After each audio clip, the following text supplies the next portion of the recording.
dedicated to Eastern and Southern Kentucky. This is WYMT Mountain News Weekend Edition. Good evening, I'm Madison Carmouche.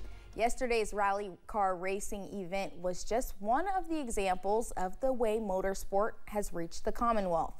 WYMT's Jack Demler spoke to members of the motorsport community about its growth. Whether it's drifting in Corbin or rally racing in McKee, Backroads of Appalachia is making a name for motorsport in Kentucky. Our purpose and mission as Backroads of Appalachia is to create economic development through motorsports. A mission that has gathered support across the nation. Well, we're here to expose the area to rally. So I connected with Eric Hubbard from Backroads of Appalachia about 3 months ago, and we started talking, and he said he was putting this rally on. I visited the area, and we did a small test here for another team, and then we brought Vermont Sports Cars team back here to compete in the rally. I understand his mission, and I believe in it. And the world. Here it's awesome to see how people are interested in what we are doing.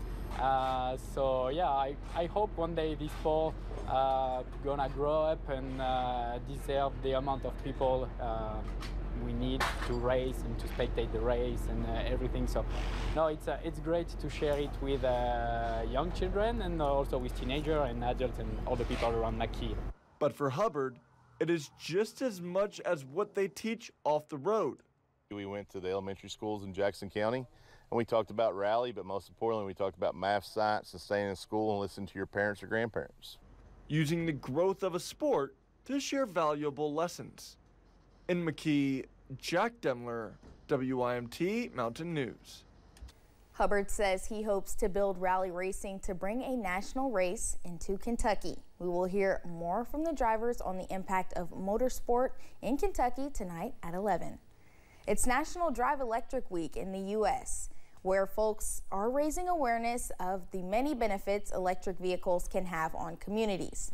Evolve Kentucky is a grassroots nonprofit hoping to encourage their fellow Kentuckians to make the switch to electric vehicles. One member of Evolve Kentucky spoke about electric vehicles here in the Bluegrass and how it will clean up transportation. I've always had a lot of interest in the environment. My family is Appalachian, and they have been interested in the environment, you know, picked up litter beside of the road.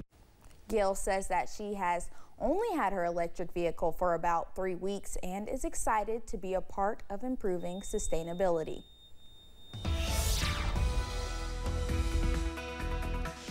Definitely a mixed bag of weather across the mountains today. For some of us, we've seen sunshine and warm temperatures. Others, a lot of clouds and some cooler weather. Here's a look at what's going on across the region right now. We head on down to our weather cam at the London Corbin Airport.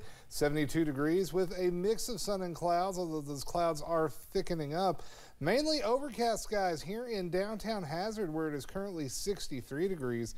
As we take a look at our Pikeville Medical Center camera, overcast and 60. So the farther east you go, the cooler it's been, and that's been because of the clouds, and those are part of what is left of Tropical Storm Ophelia. Now those clouds are dissipating, but you notice more clouds moving in from the west. That's ahead of our next weather maker, which will begin to arrive tonight.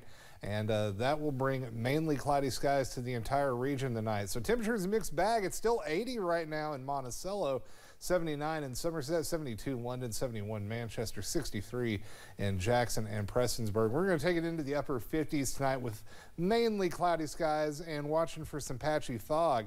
But tomorrow, a few isolated showers and the rain chances will begin to ramp up, especially by the middle of the coming work week. We'll talk about that here in a few minutes, Madison. Shane, thank you.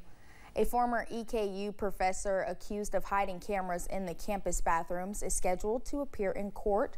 Officers arrested Kyle Niesvich for sexual misconduct on September 8th. He resigned the next day. EKU police found a camera that belonged to him in the restroom of the Wayland complex. They also found disturbing images and videos of minors at his home. His arraignment is scheduled for 9 a.m. in Madison County. Accidental overdose deaths are on the rise across the country and right here in the Commonwealth. A new study found that accidental overdoses are now the leading cause of death in people under 40 in Kentucky. As Samantha Valentino shows us, this comes as Narcan is newly available at pharmacies nationwide. That drug Narcan, it's an amazing drug, and I have brought more people back from, seemingly the brink of death to have them awake and talking to me in a matter of seconds with the use of that drug. Holly Buckenroth is an assistant professor at EKU. She spent 10 years working as a firefighter paramedic with the Lexington Fire Department. When I first came on, I hadn't really seen a lot of opioid overdoses. But as the years went on, Buckenroth says she watched firsthand as opioid overdoses increased. Now, accidental overdose deaths are the leading cause of death in people under 40 in Kentucky, according to a study from State Line. It's because of these synthetic opioids, namely fentanyl. She says just last year in Fayette County, half of all people who died of an overdose had fentanyl in their system. Fentanyl is 50 times more potent than heroin. And this drug called Narcan all of a sudden started becoming a drug that we were giving on a daily basis, because Narcan counteracts the opioid. Now, the life-saving drug is not just in the hands of paramedics, but also those of everyday people. Earlier this month, the drug became available to purchase at pharmacies across the country. It's becoming more available over the counter. It's saving lives. She says Narcan being available is a good thing, but she'd like to see the cost go down. The over-the-counter, it's about $45 for a 2-pack. So it's still relatively expensive for the average person to buy. She recommends keeping an eye out for community events where Narcan is handed out for free, as well as reaching out to harm reduction groups in your city. In Lexington, Samantha Valentino, WKYT. There have been several Save a Life events throughout our region that have provided people with usage instructions and free Narcan. September is National Recovery Month, an observance dedicated to fighting addictions. To coincide with this month, the Tazewell County Mountain Movers held a recovery festival at the Tazewell County Fairgrounds. Many organizations and businesses joined in the festival as vendors to sell things or give out information and even Narcan.